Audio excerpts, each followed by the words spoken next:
Hey guys, welcome back to another video. I'm Aurora Borealis and today I will instruct you how to make a Fumo plushie. Fumo or Fumo for short is a series of plushies depicting characters from the Toho franchise and is popular among Toho communities. Authentic Fumos may seem super expensive and hard to obtain, while the Fumos of some characters haven't been available yet. So if you wish to have one, making it by yourself isn't a bad idea. It is a really tiring process, of course, but eventually your final product will feel like a great and well-deserved triumph. Before getting started, I recommend you to watch through this video first, so that you could make a well-organized plan before making yourself a plushie. Also, a friendly reminder, my instruction in this video will mainly focus on making the body and not the clothing, and cannot help you replicate the exact same quality and appearance of the original products due to my lack of equipment, skill, appropriate material, and some minor preference of mine.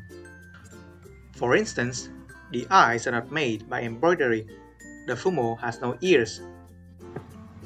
Another thing you should keep in mind is that you might not be able to create the Fumo of your desired quality in the first shot, so the patience to try and tweak and adjust between the attempts is advised. Now, without further ado, let us get into the video. I'll make my Fumo with soft felt, but I recommend you to use felt suede or any other material that doesn't feel too fuzzy or stiff. Though soft felt is still good for the hair. Other things you should prepare are some real soft thread. Black and white are enough for me, but more colors might be good if you're gonna invest more. Some templates, which you should have some backup ones at your disposal. I'll put a copy in the description below and talk more about it later on. Thread scissors, fabric scissors, and paper scissors for their respective materials. Some other schooling stuff, and some magnets in case you have some sort of needle paranoia like me. Start by cutting out the indicated parts on the template. Remember to make the neck or chin piece really narrow. Otherwise, your Fumo will have a super fat chin and look pretty bad.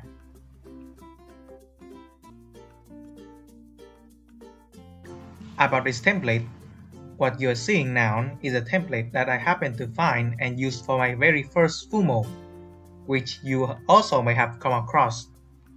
Unfortunately, this template has a lot of symmetry issues, so I edited it into what I am using right now and will put it in the description below.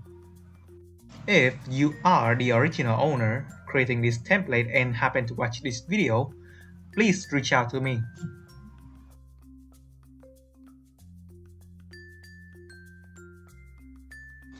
Next, we are going to trace the paper cutouts on the fabric. One of the general principles of sewing plus toys is that the parts often shrink and get smaller after turning inside out, compared to the original fabric cutouts.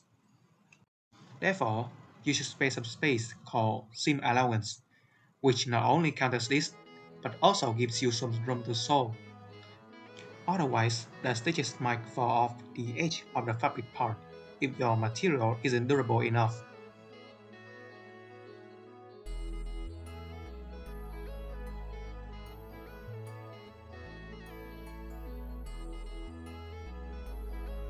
Next, we cut them out. Since I've done some thorough measuring and edited the template accordingly, I am confident that I can trace and cut tightly close to the outlines of the paper cutouts. Now I'm going to leave the outer hair parts like this and trim later on.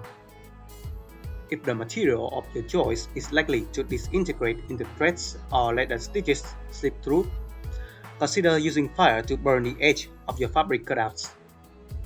Keep in mind, this is playing with fire, and be sure to have preventive measures to not set your house ablaze.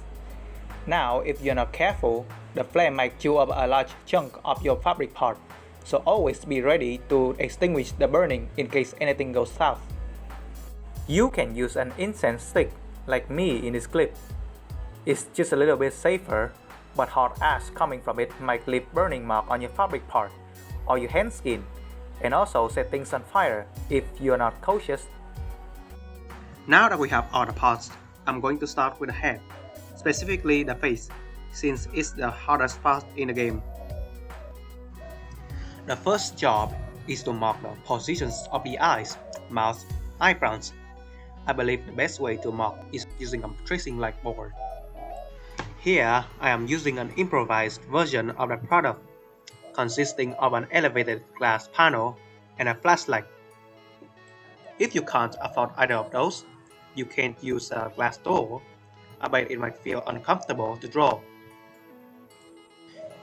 And if you don't even have that, cope! I mean, there are other ways to work around, like cleverly cutting the template so as to make something like a hollow pattern spray paint board.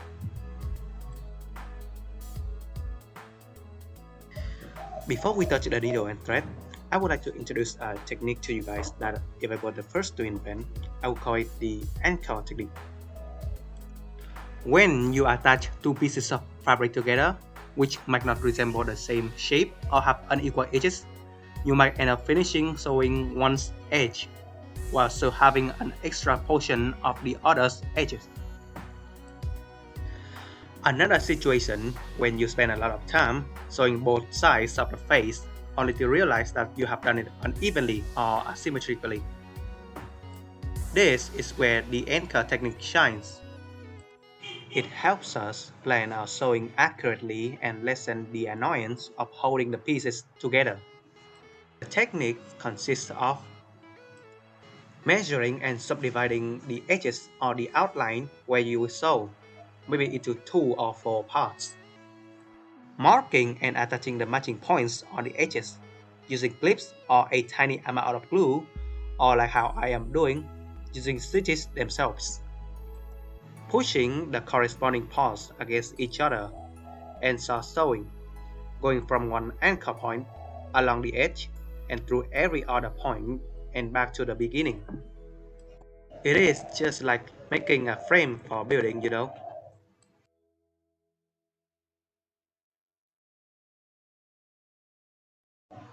Now we start a sewing job. First, I anchor the key points of the eyes. For me, those are the very bottom point and the 2 outermost points on the upper edge, where the eye meets the thick eyelid line. Note that the eyelid line is longer than the eye's maximum width. Next up, I am going to fill the shiny parts of both eyes. To make the job a bit easier and faster, I thread an additional string through the needle. Thus our stitches are a bit thicker and cover more area. You are not to leave any area within the marked line uncovered, but you can cross the line by a tiny amount. So long as that extra part can be easily covered by the black outline of the eye we are going to make later on.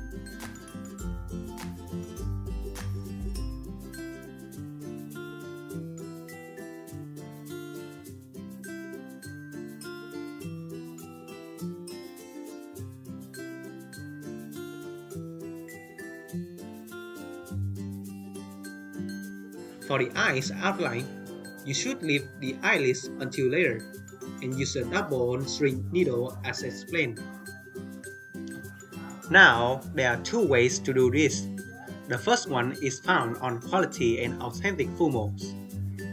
Each stitch goes along the normal line of the portion of the edge it occupies. It's like a super tight zigzag or screw pattern. I personally find this way tedious, and if I'm not careful or hardworking enough, it is going to look spiky like this. Another way to do this, which is what I am doing, is to make every stitch a small tangent of whichever edge portion it occupies. These stitches are within the eye pieces, but must be super close to the outline. This is my personal opinion. This looks much worse than the other method, only if we take a super duper close look. And normally we don't look that close, and cameras usually cannot see the flows well. For that reason, I am going for this. Another reminder, if you start from the non-eye shine side, after finishing the outline, you can reach over to make the inner outline of the shiny part. Likewise, if you happen to start from the other end, you can make the inner outline first, then reach later and finish the outline of the eye. Note that the distance is relatively small, so bridging poses minimal harm. Do not do long distance bridging, for instance from one eye to another.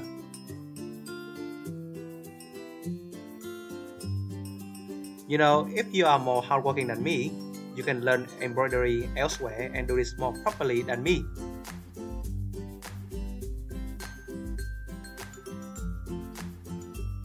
Back to the eyelids.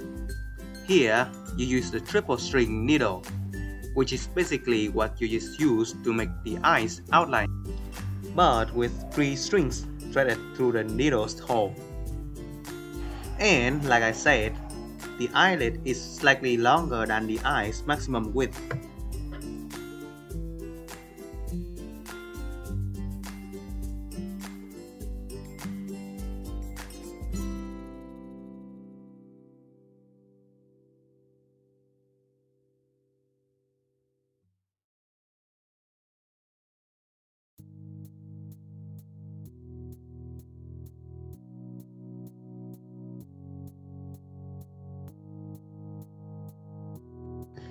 Next, we finish the rest of the face. Here, I use the penetrating power of my black marker to mark the key points of the mouth and the eyebrows from the inner side of the face. I don't recommend you to do this unless you can make sure that the mark left by your marker is smaller than the width of your stitches and can be covered by the stitches themselves. Another crucial point to remember is that the stitches are not to have any gap in between or overlap each other. Thus, your needle should not dive into or emerge from inside an existing stitch. Next, we attach the adjacent parts to the face. Throughout this video, I mostly use blanket stitch to attach the parts. If you don't know what that is, search for it on the internet or show your mom or grandmother this picture of Remy and ask them how to make this. Use the anchor technique to fix the middle point and the 2 side ends of the top headpiece to the face and start sewing. Spoiler alert, in this clip I forgot to attach the side hair pieces, which I will do later.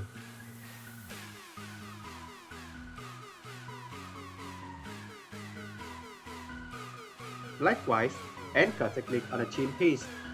For this part, you have to measure and mark the symmetrical points on the face, where it meets the 2 ends of the same chin piece.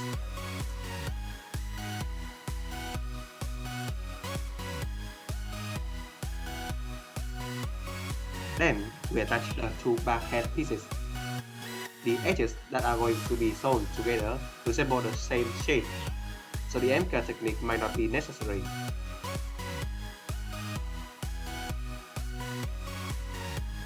Here, I realized that I had forgotten to sew the side hair pieces, so I cut some outer stitches between the top and the face pieces. Then I put the hair pieces in between and sew them together.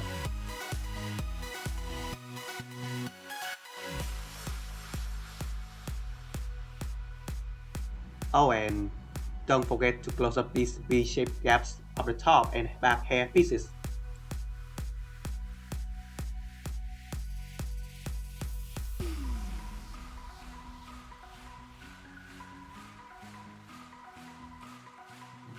Now, let's make the head. Make a sandwich with the ingredients in the following order. Top piece stays in the bottom, outer side facing up, bang facing up, back hair facing down, back head piece lies on top, outer side facing down. Remember to align the top and middle point of the head. Use the anchor technique if necessary.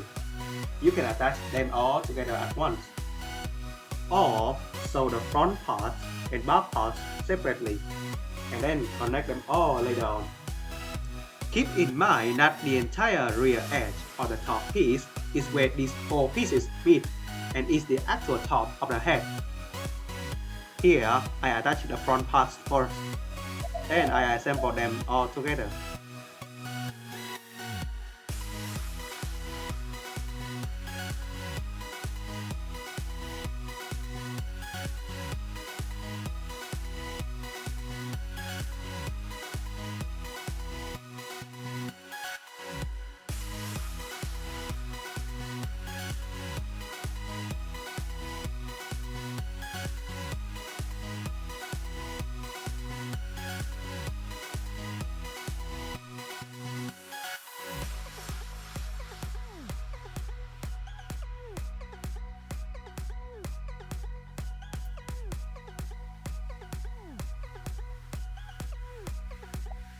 Now we finish the head.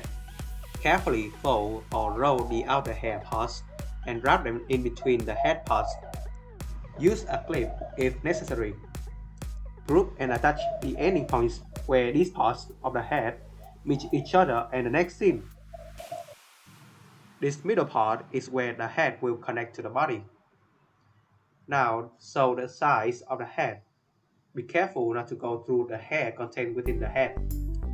I'm not making the ears here, but if you want to, basically you attach a pair of semicircles and tuck it somewhere around here and sew them together with no stuffing. You can take a look at how I connect the arms to the torso later on. It can be done similarly.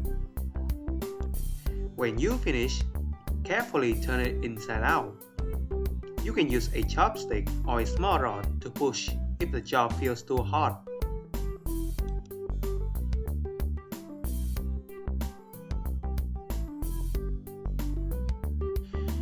One bad thing about this felt material I am using is that the pieces could be easily stretched and deformed if I am not careful.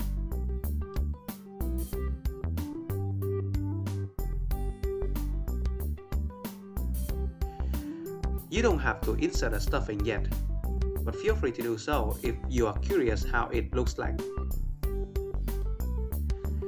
Now, flip the bang and the back hair and make a 4 cm long attachment between these parts near the top of the head. Try to make the stitch lines lower end on each side as neat as possible.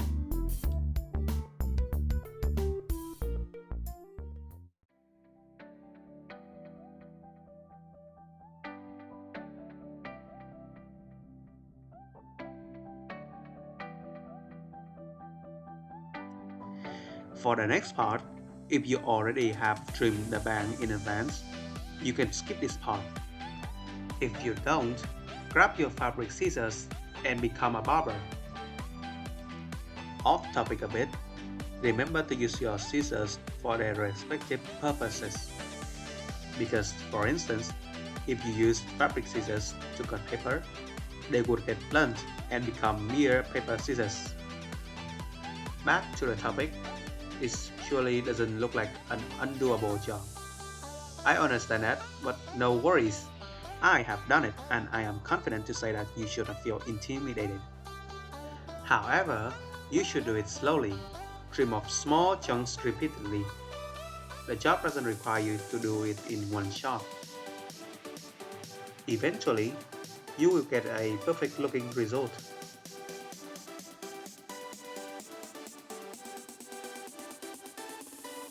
There you have it, a head.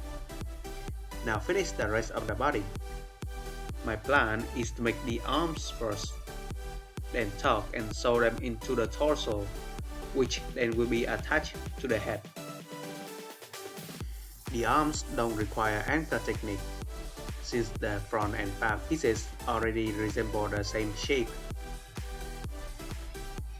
You should even sew the portion that is about to be tucked into the torso later. Then insert some stuffing into the arms.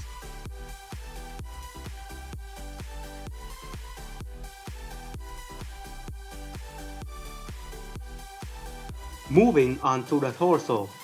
Do not attach the rear parts together yet. On each side of the front piece, use the anchor technique. Attach the top, bottom and middle points of it to the corresponding points of the rear pieces. Next, sew the bottom half first, then tuck the arm through the upper hole from the inside. Remember that we will turn it inside out afterwards. Fix the shoulder or the armpit of the arm to their position, then start sewing from the other spot.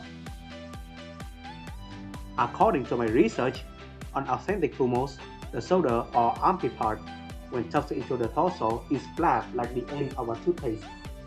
So here you sew through 4 layers of fabric and seal the arm. You attach the ears to the head just like this. Remember to stuff the cotton into the arms when you are just about to finish. If you don't like the arms this way, you can separate the front and rear parts to shape it like branching parts.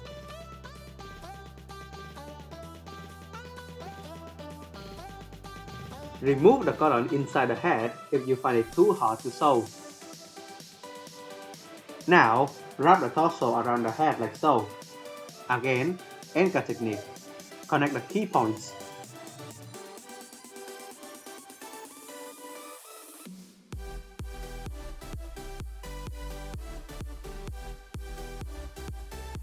In this clip, I struggled a bit because my rear torso pieces were a bit smaller than how they should be, so it took me a while to figure out a workaround. That is, closing a small portion of each back head piece like how I close off V-shaped gaps. This shrinks that part a bit to match the size of the rear torso.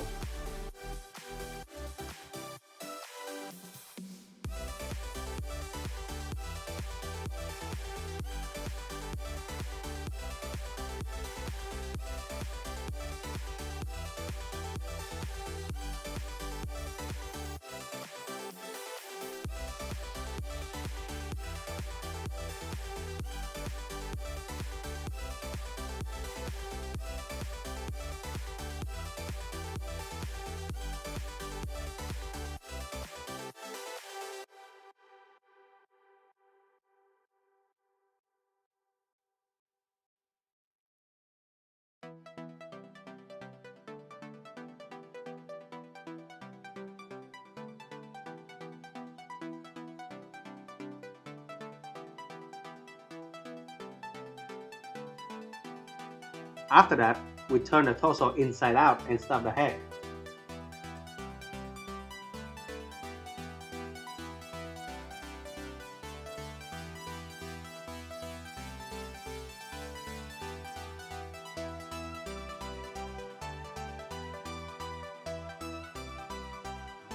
Moving on to the lower body. First, I'll make the underwear.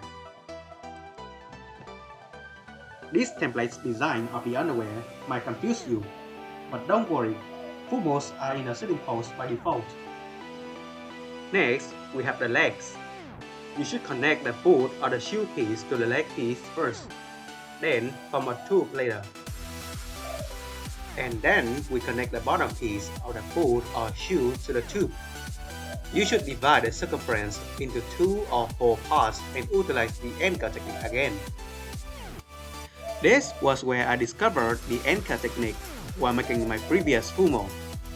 Before that, I did not make the tube before connecting the bottom piece, and somehow its circumference was fully occupied, while I hadn't even finished the rectangular shoe piece.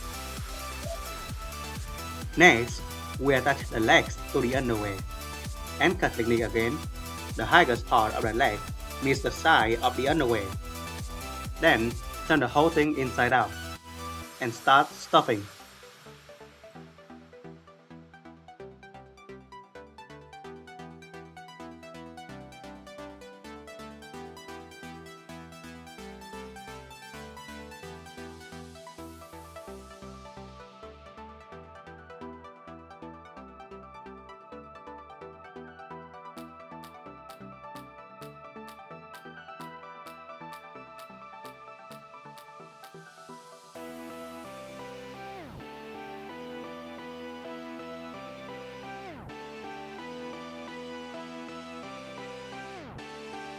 We are almost there.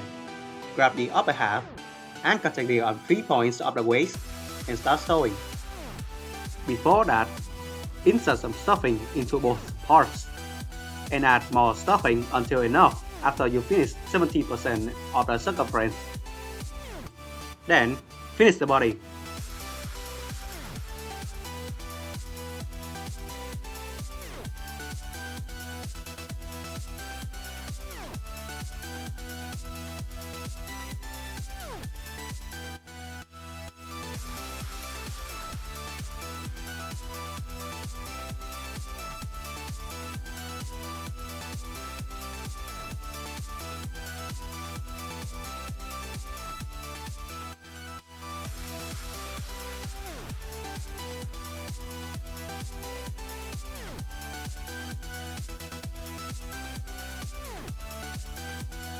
And there we have it.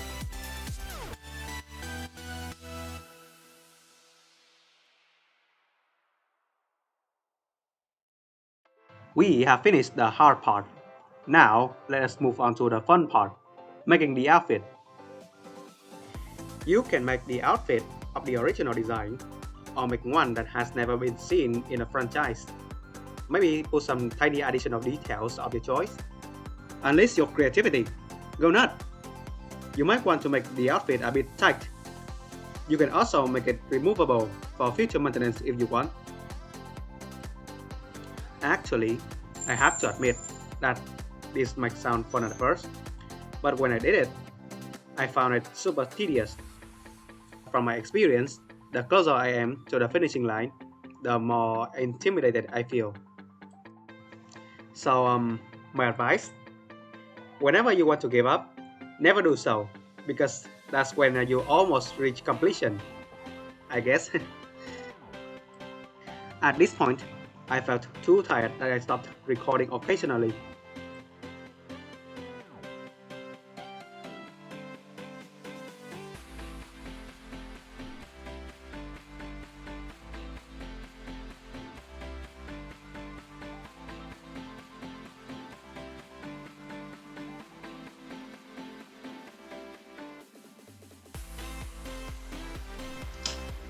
Also, if your thread just makes a tangle like this, seemingly for no reason at all, carefully withdraw the thread and try your best to untangle it. But if you can't, well, just end the stitch right there and go back by a centimeter or two to continue the sewing. I have no general way to explain or solve this, but from my experience, I advise you not to sew too fast.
And voila!